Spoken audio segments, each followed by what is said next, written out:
Istidadan. Siap.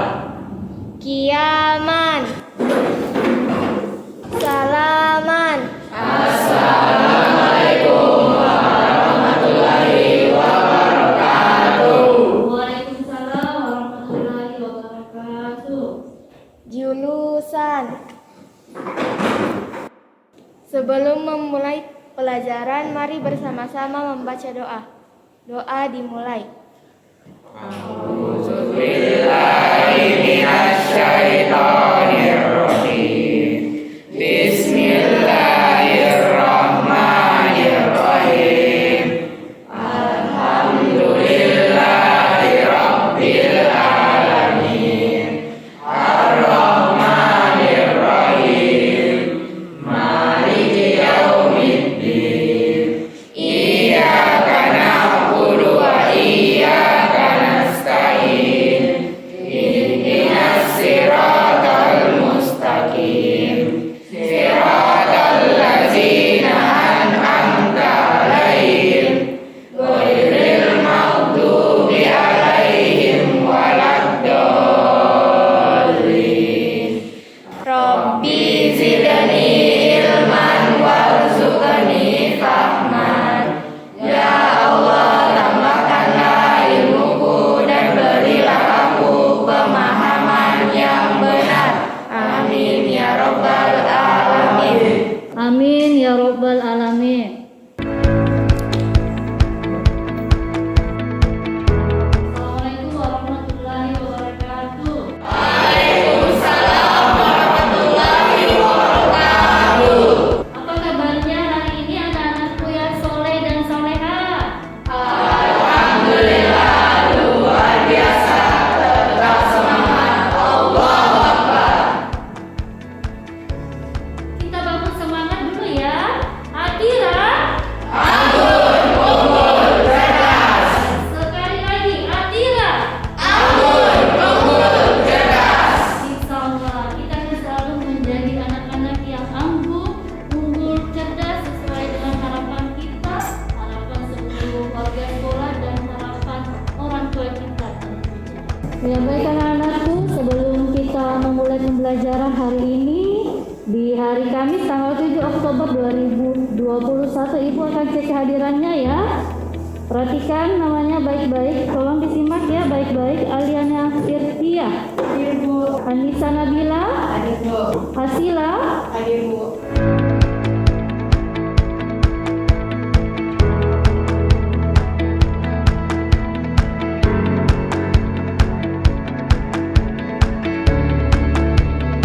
Nadia Zin Safira, Novalizatu, Muhammad Dafal Fatir, Muhammad Ibnu Sobar, Muhammad Naufali Zaki. Sebelum kita memulai pembelajaran, Ibu ingatkan kembali, silakan dirapikan bajunya. Silakan dirapikan bajunya. Setelah itu untuk laki-lakinya silakan dirapikan kopiahnya nak. Dan silakan dipakai maskernya. Pada pertemuan sebelumnya kita sudah membahas tentang mengidentifikasi unsur pembangun karya sastra. Dalam hal ini kita sudah mengidentifikasi unsur pembangun teks cerita pendek. Dan untuk pertemuan hari ini kita akan menelaah struktur dan aspek kebahasaan dari teks cerita pendek. Bisa dilihat di layar, Nak? Bisa, Bu. Ya, kelihatan jelas, Nak? Ya, jadi kompetensi dasar yang ingin kita capai adalah menelaah struktur dan aspek kebahasaan cerita pendek yang dibaca atau didengar. Apa tujuannya? Setelah Anda mempelajari atau mengerjakan tugas dan pelatihan pada bab ini, kalian akan dapat menelaah struktur dan aspek kebahasaan cerita pendek yang dibaca ataupun didengar. Baik anak-anakku, sebagai penyegaran pertemuan sebelumnya, Ibu akan bertanya, adakah yang masih ingat ada berapa unsur pembangun teks cerpen? Silakan angkat tangannya. Ya, silahkan Nadia. Ada 6 kelompok, alur, sudut pandang, tema. Ada lagi? Tema? Ya, bagus. Latar? Amanah. Ada yang ketinggalan? Satu. Judulnya. Ya, bagus ya. Sekarang silakan dibuka bukunya halaman 112. Silakan dibuka bukunya halaman 112. Sudah lihat semuanya? Halaman 112. Ya, menelaah struktur dan aspek kebahasaan teks cerita pendek. Sudah lihat? Sudah ya? Baik, kita masuk di aspek kebahasaan teks cerita pendek. Sebelumnya, Ibu akan membagikan sebuah LKPD. Silakan setiap kelompok, perwakilan setiap kelompok tarik ambil LKPD-nya, Nak. Satu orang. Ya, silakan, Nak.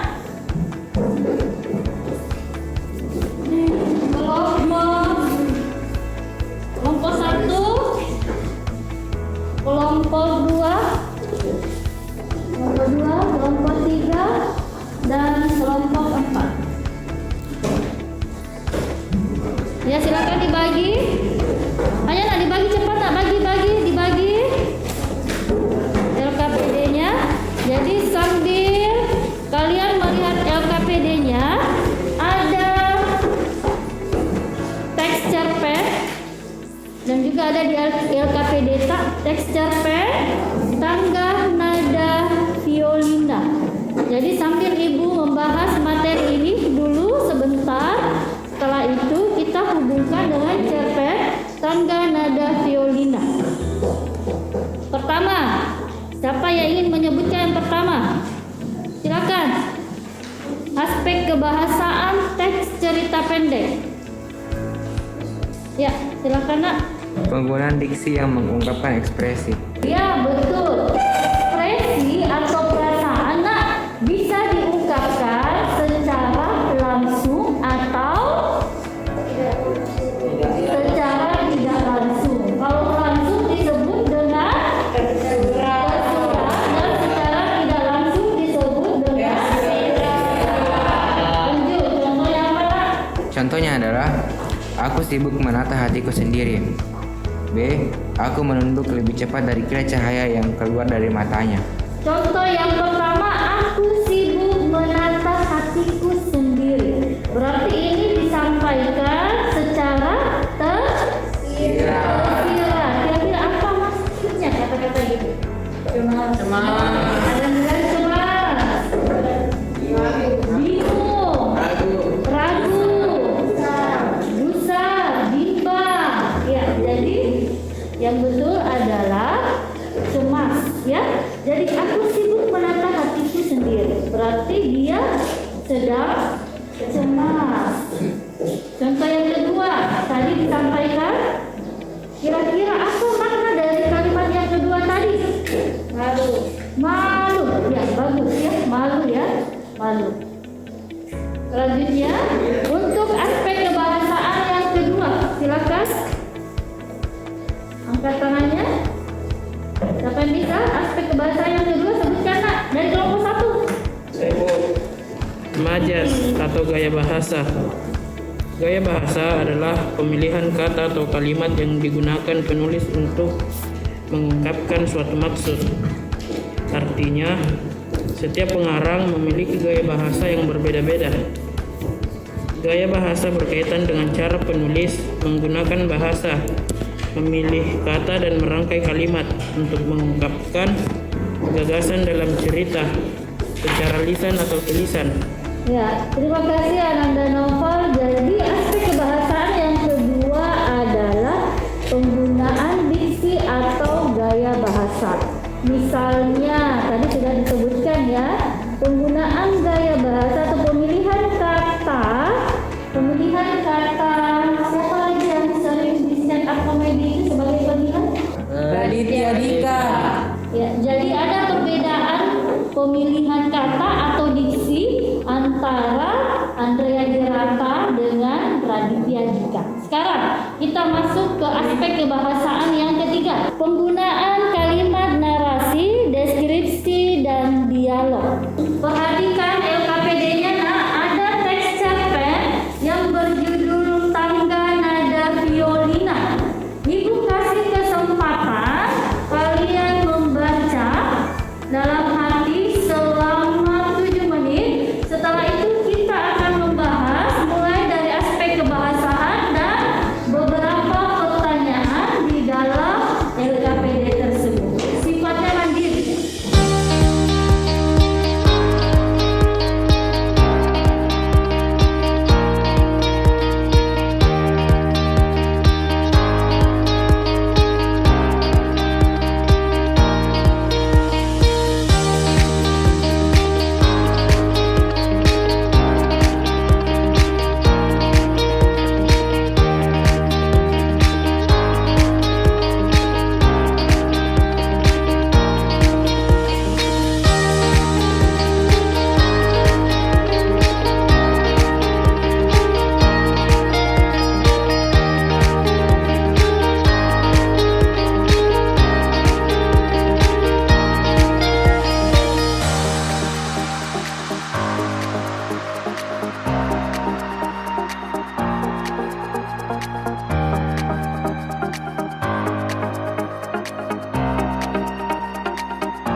Setelah membaca cerpen yang berjudul Tangga Nada Violina, apa yang kalian lakukan?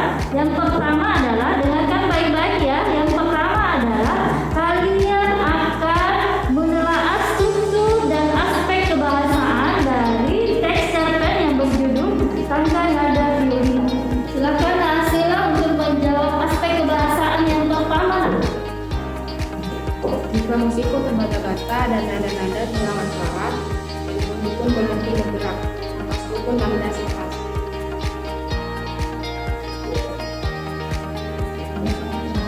Dalam aspek kebahasaan yang kedua adalah penggunaan diksi dan majas. Silakan Ananda Caca. Seorang mungkin menggambar telingaku, beriku warning koreksi atas keterbatasanku, kau sebut tanpa minta, kau begitu rinci menjabarkannya. Terima kasih Kak Asila dan Kak Caca sudah menjawab dengan sangat tepat kedua aspek tersebut. Sekarang perhatikan untuk aspek kebahasaan yang ketiga. Silakan Kak Elvira. Aku punya ragam setempa yang selalu sabar dan telaten mengajariku bermain biola. Dan aspek kebahasaan yang keempat adalah penggunaan ragam bahasa baku dan tidak baku. Saya persilakan Ananda Nabila. Ragam bahasa baku, kakek mempraktikkan apa yang diucapkannya. Sedangkan yang tidak baku, hujan sendu berubah menjadi pelangi menjikuhi dunia. Tak akan ku dengar suara-suara yang melemahkanku. Kita akan melangkah ke menjawab pertanyaan. Perhatikan di LKPD ada 10 pertanyaan. Ibu meminta kelompok 1 menjawab pertanyaan nomor 1 dan 2, kelompok 2 menjawab pertanyaan nomor 3, 4, dan 5, kelompok 3 menjawab pertanyaan 6 dan 7, dan kelompok 4 menjawab pertanyaan 8, 9, 10. Sudah paham? Ya. Ya, silahkan dijawab. Assalamualaikum warahmatullahi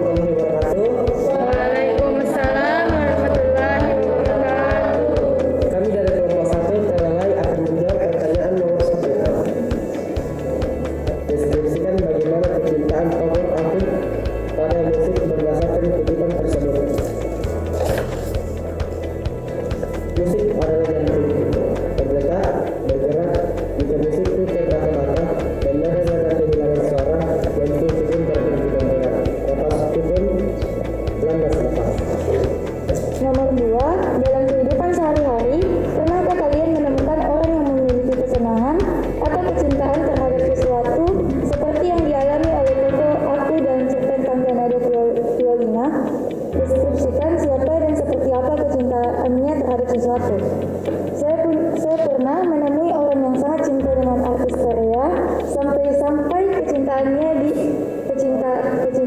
dia menempatkan foto artis Korea di belakang handphonenya dan di wallpaper handphonenya. Ya, bagus. Untuk kelompok 1 sudah menjawab dengan sangat tepat pertanyaan nomor 1 dan nomor 2. Sekarang Ibu berpindah ke kelompok 2. Assalamualaikum warahmatullahi wabarakatuh. Waalaikumsalam warahmatullahi wabarakatuh. Kami dari kelompok 2 akan menjawab pertanyaan nomor 3, 4, dan 5. 3. Penyakit apakah yang diderita tokoh aku dalam cerpen Tangga Nada Violina? Penyakit bisu. 4. Siapakah yang telah melakukan kekerasan verbal terhadap tokoh aku? Dipa. 5. Kutiplah kata-kata atau kalimat kasar yang telah membuat tokoh aku seperti terlempar dalam ruang penyendaraan. Jikapun ada yang mendengar, bukan karena kesempurnaan melodimu, tapi karena banyak hati menaruh iba kepadamu. Sekian dari kami, mohon maaf apabila kesalahan. Wabillahi taufiq wal hidayah. Wassalamualaikum warahmatullahi wabarakatuh. Waalaikumsalam warahmatullahi wabarakatuh. Untuk kelompok 2, perhatikan pertanyaan nomor 3. Buktikan dengan sebuah kutipan cerpen yang mengatakan bahwa pemeran utamanya atau tokoh utamanya bisu. Ya, bisa dilihat di paragraf berapa, Kak? Ya, perhatikan di paragraf 2.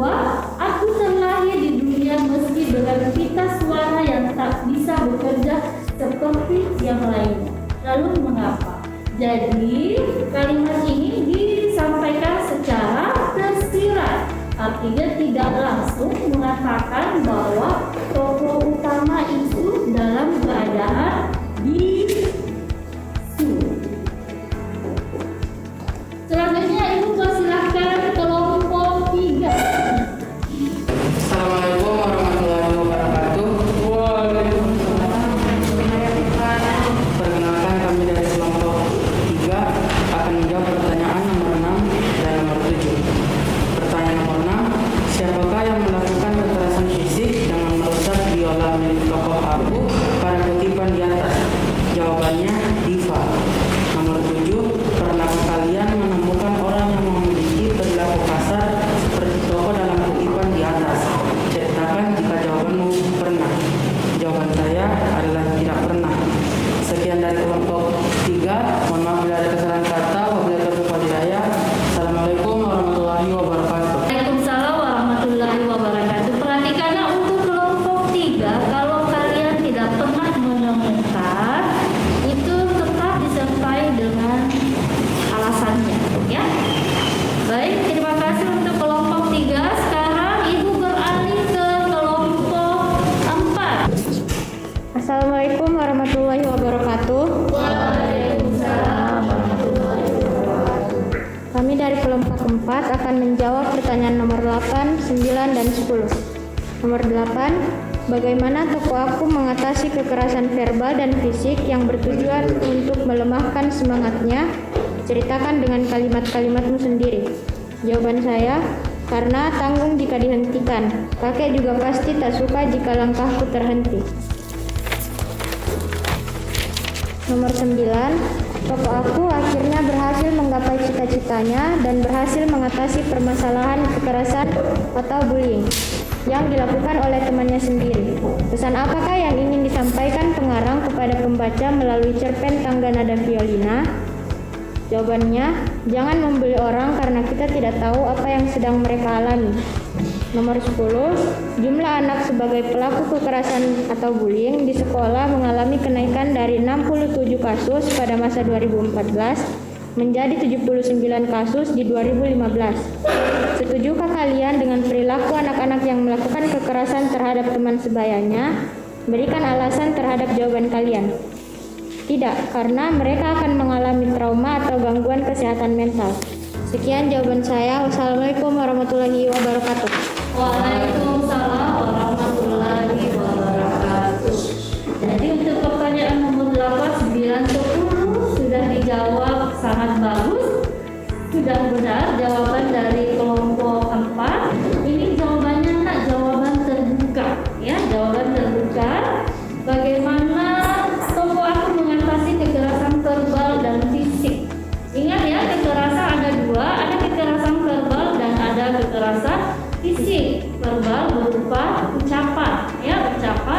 sedangkan fisik berupa tindakan. Dan nomor 9 tokoh Aqua akhirnya berhasil menggapai cita-citanya. Oke, dan nomor 10 juga ini juga adalah jawaban yang sifatnya terbuka. Setujukah kalian dengan perilaku anak yang melakukan kekerasan terhadap kemahasiswaan? Setuju atau tidak? Tidak. Tentu tidak setuju karena itu masuk dalam sebuah kekerasan yang disebut dengan bullying. Alhamdulillah pada pertemuan kali ini kita sudah membahas tentang menelaah struktur dan aspek kebahasaan teks cerpen. Sekarang Ibu meminta satu orang untuk bisa menyimpulkan pertemuan kita hari ini. Silakan, siapa yang bisa? Saya persilakan Ana dan Nadia menyimpulkan pertemuan kita hari ini. Ada 4 aspek kebahasaan teks cerpen: penggunaan diksi, majas, kalimat narasi, deskripsi, dialog, dan ragam bahasa baku dan tidak baku. Pesan yang dapat diambil dari teks cerpen yaitu jangan menyerah dan terus semangat untuk mencapai mimpi. Alhamdulillah, luar biasa ya, Nadia sudah menyimpulkan pembelajaran kita hari ini. Semoga pembelajaran hari ini kalian bisa memahami dengan baik dan kalian bisa mengambil hikmah dari setiap pesan yang disampaikan oleh cerpen tersebut. Ingat pesan itu ya. Pertama, jaga jarak, cuci tangan. Apalagi nak, hindari kerumunan dan harus tetap pakai masker.